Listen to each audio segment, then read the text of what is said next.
Hello, and welcome to Politics at Jack and Sam's Daily, the podcast that gives you everything you need to know about the day to come on the election trail. My name is Sam Coates of Sky News, and with me is Jack Blanchard of Politico. It's Tuesday morning, day 13 of the campaign, and there is just under 1 month to go until the election. Every day, we give you 3 things that you need to know about the day ahead in the election campaign. Jack, what are they this morning? Nigel Farage is in Clacton for the first time this morning, Sam, so we'll be talking about that. The Tories are making a big announcement in response on immigration. We have the first TV debate of the campaign, a head-to-head leaders debate on ITV in Manchester tonight, and selections for party candidates are being finalised on both sides, and they are still giving both parties headaches. They're the 3 big things today, but Sam, we've got to talk about Nigel Farage first, because how can we not? The former UKIP and Brexit Party leader, well, he's blown up the election campaign, hasn't he? We were all watching yesterday as he announced he is taking over the leadership of Reform UK, and he is going to stand as an MP in the former UKIP stronghold of Clacton. Should we have predicted that, Jack?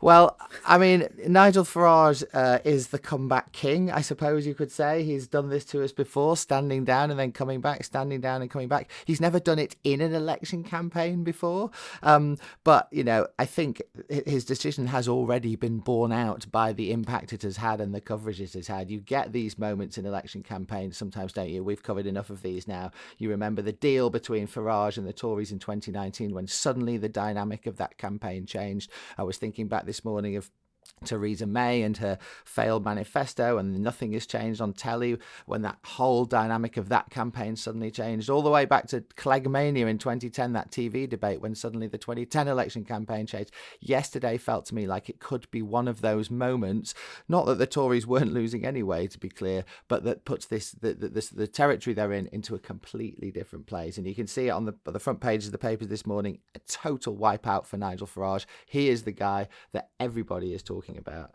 You know, a Tory campaign isn't going well when the Daily Mail has got Rishi's darkest hour as its banner headline and this big immigration announcement from the Tories, which we'll come on to in a second. I mean, there was something quite surreal, I thought, about Nigel Farage sitting in a room facing Holly Valance, the Neighbours star, declaring a massive betrayal of Brexit and vowing that he wouldn't do any deals with the Tories, not even the good guys. So I do wonder, though, Jack, whether or not this will feel like it was the moment that changed the election campaign on July the 5th. I mean, we'll talk again about in a second about the YouGov big polling projection, but that had 0 seats for Reform. Maybe the Essex seat of Clacton will go into Reform's hands because Nigel Farage is standing there. But a bit of me still thinks that this is a play in the medium term for what Nigel Farage does after the election. In the first instance, it's probably about getting him on TV more, which is more possible because he's a candidate and a leader, so he can sort of make a play to get into debates. And then after the election, having been talked about, and with those Tory MPs angrily demanding to know why Number 10 didn't do a deal with Nigel Farage, there were those remarks at the weekend that he wanted to take over the Conservative Party from the outside, like happened in Canada. Is this really about maximising Reform's seats?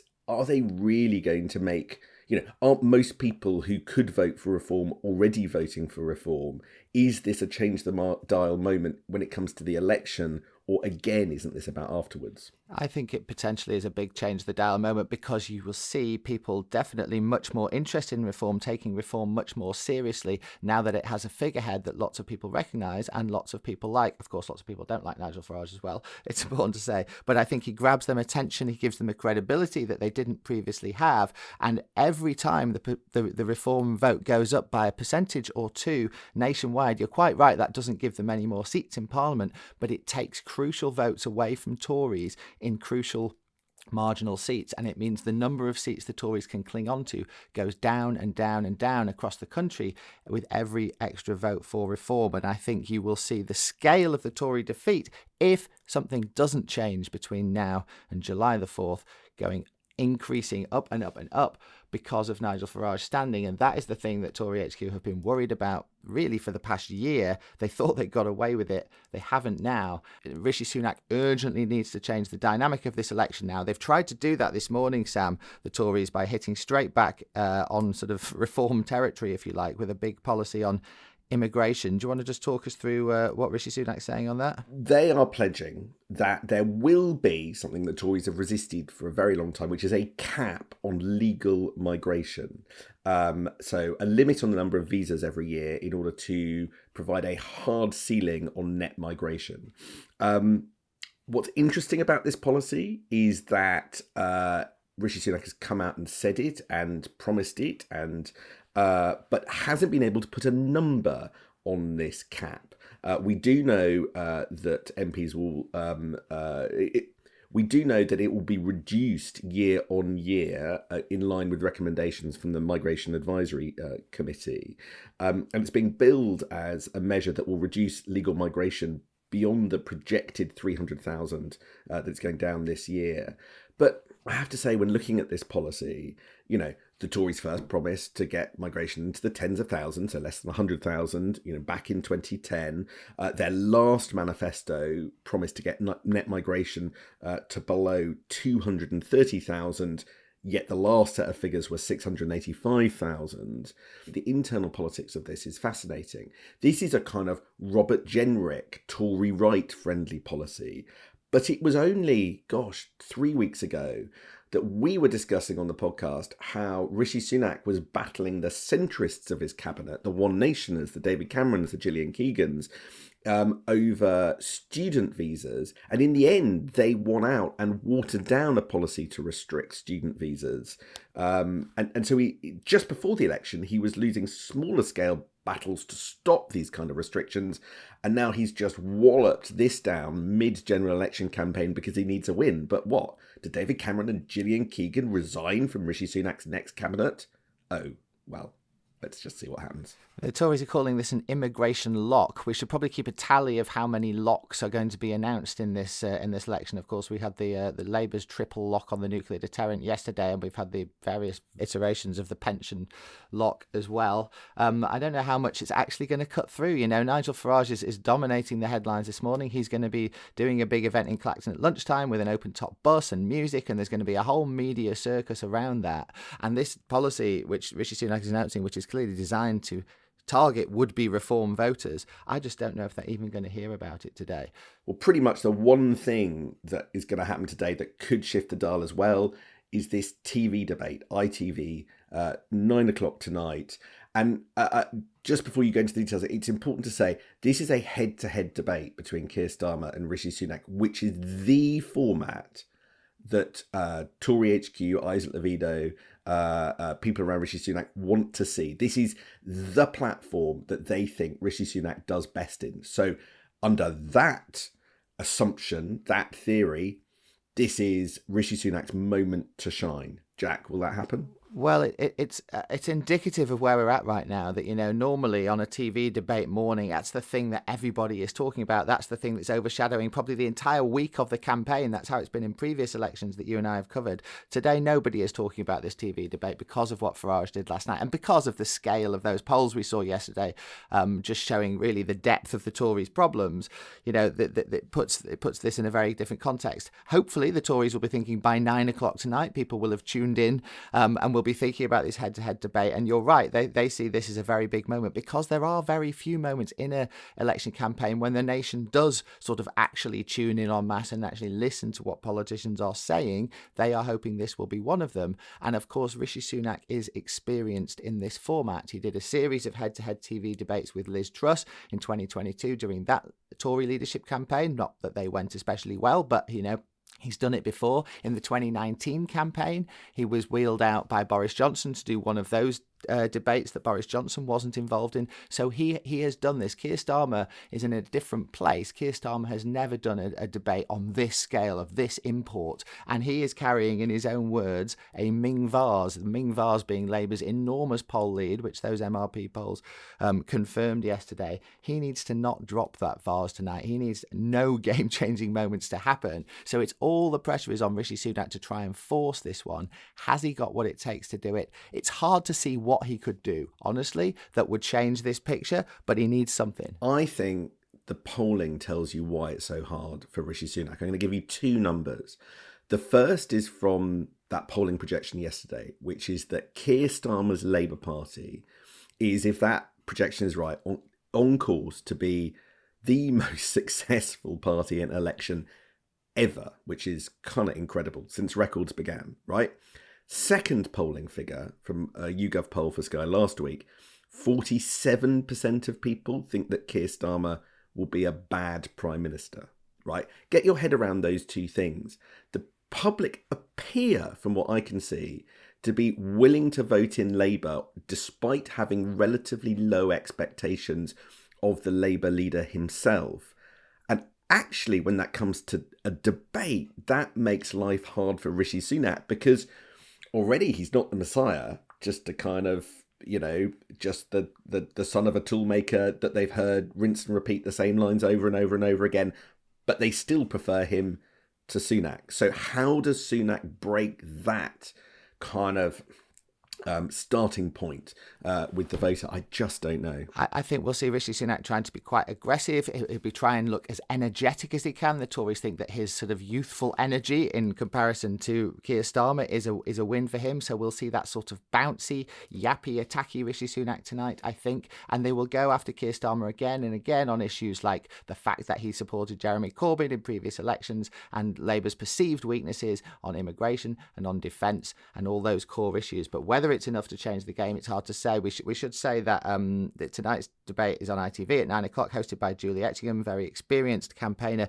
We interviewed Julie just last week on Politico's Westminster Insider podcast for an episode about TV debates, which you should definitely listen to today. It's got Nigel Farage talking about how he prepares for them as well. That is well worth your time through the day. And Farage will be appearing in his own TV debate for the first time this Friday, Sam, on the BBC. There's a 7-way debate happening, which suddenly looks a lot more interesting. It's not going to have either Starmer or Sunak in it, but it is going to have Farage facing off against Angela Rayner and Penny Mordaunt for the Tories and Labour, which will be really entertaining, I suspect. Spare a quick thought for the Lib Dems. They've been squeezed out of tonight's debate because Ed Davey ain't going into Downing Street, but they're launching their free personal care policies, a bit similar to what you have in Scotland.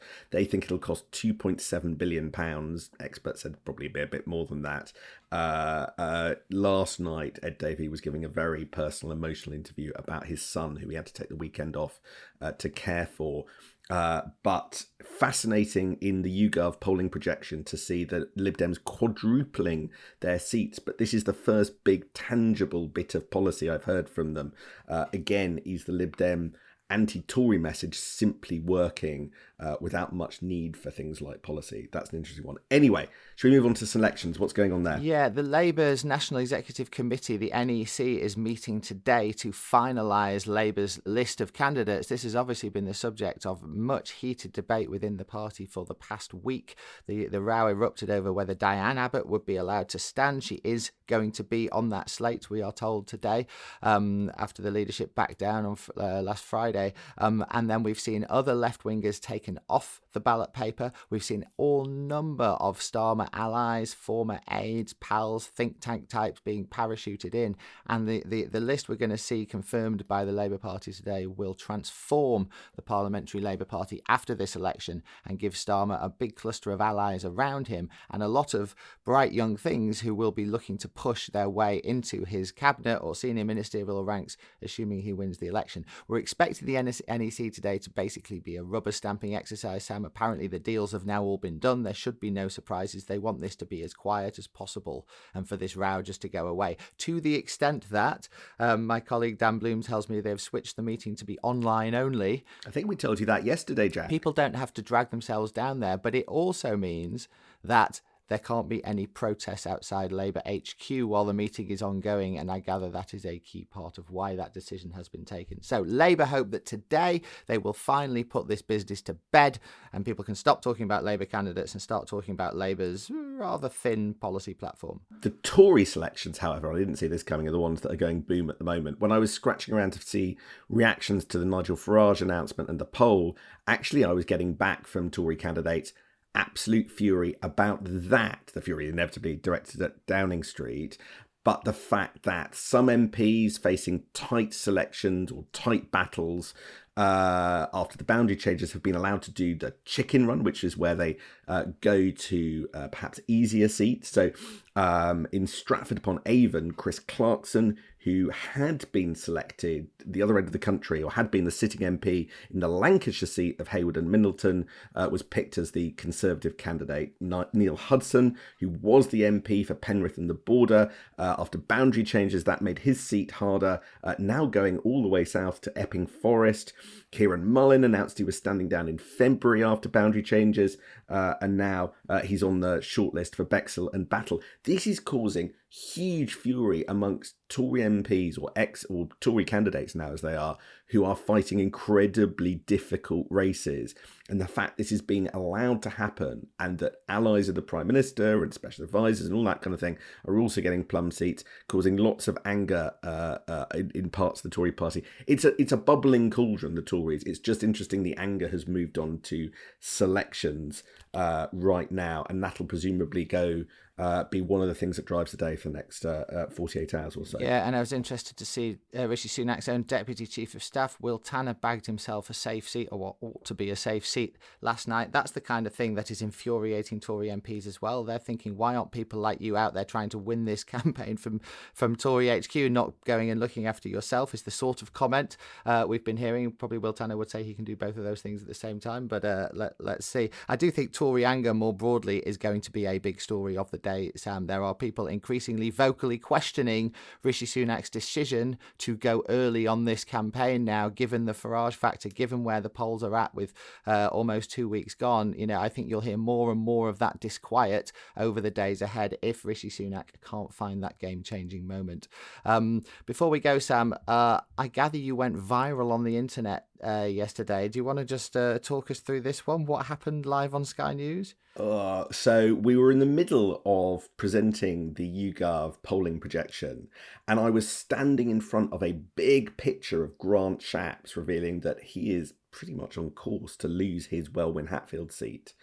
And moments later, my watch buzzed and phone rang, and it was Grant Shapps. Now, Grant Shapps, the most media-friendly postmodern politician I know, was literally, presumably, watching me on Sky News Live. And so I just presumed that he was phoning because he wanted to make a point about the poll. So I answered the call live on air and immediately announced, "You're live on Sky News. I'm with Sophie Ridge." I nearly said, "Please do not swear," but maybe a career in Celebrity Big Brother is the next act of his life. But sadly, he didn't want to play, put the phone down on me, and didn't look entirely impressed afterwards. There you go. Well, maybe you can get him on for a live interview this week instead, assuming he's not just ensconced in a Welwyn trying desperately not to lose his seat. What's your plan today, Sam? Are you going up to Manchester to watch this debate? Certainly am. I'm heading to the spin room in a couple of hours. My God, and I'll tell you what, spin rooms, for listeners who've never been in one, you have no idea what Sam Coates is walking into. All those aides and former politicians and so on, desperately trying to convince every journalist that their guy has won. I don't envy you that one bit, but I will look forward to hearing all about it on this podcast tomorrow morning. Thanks very much for joining me, Sam, and we'll see you all tomorrow. See you tomorrow from Manchester.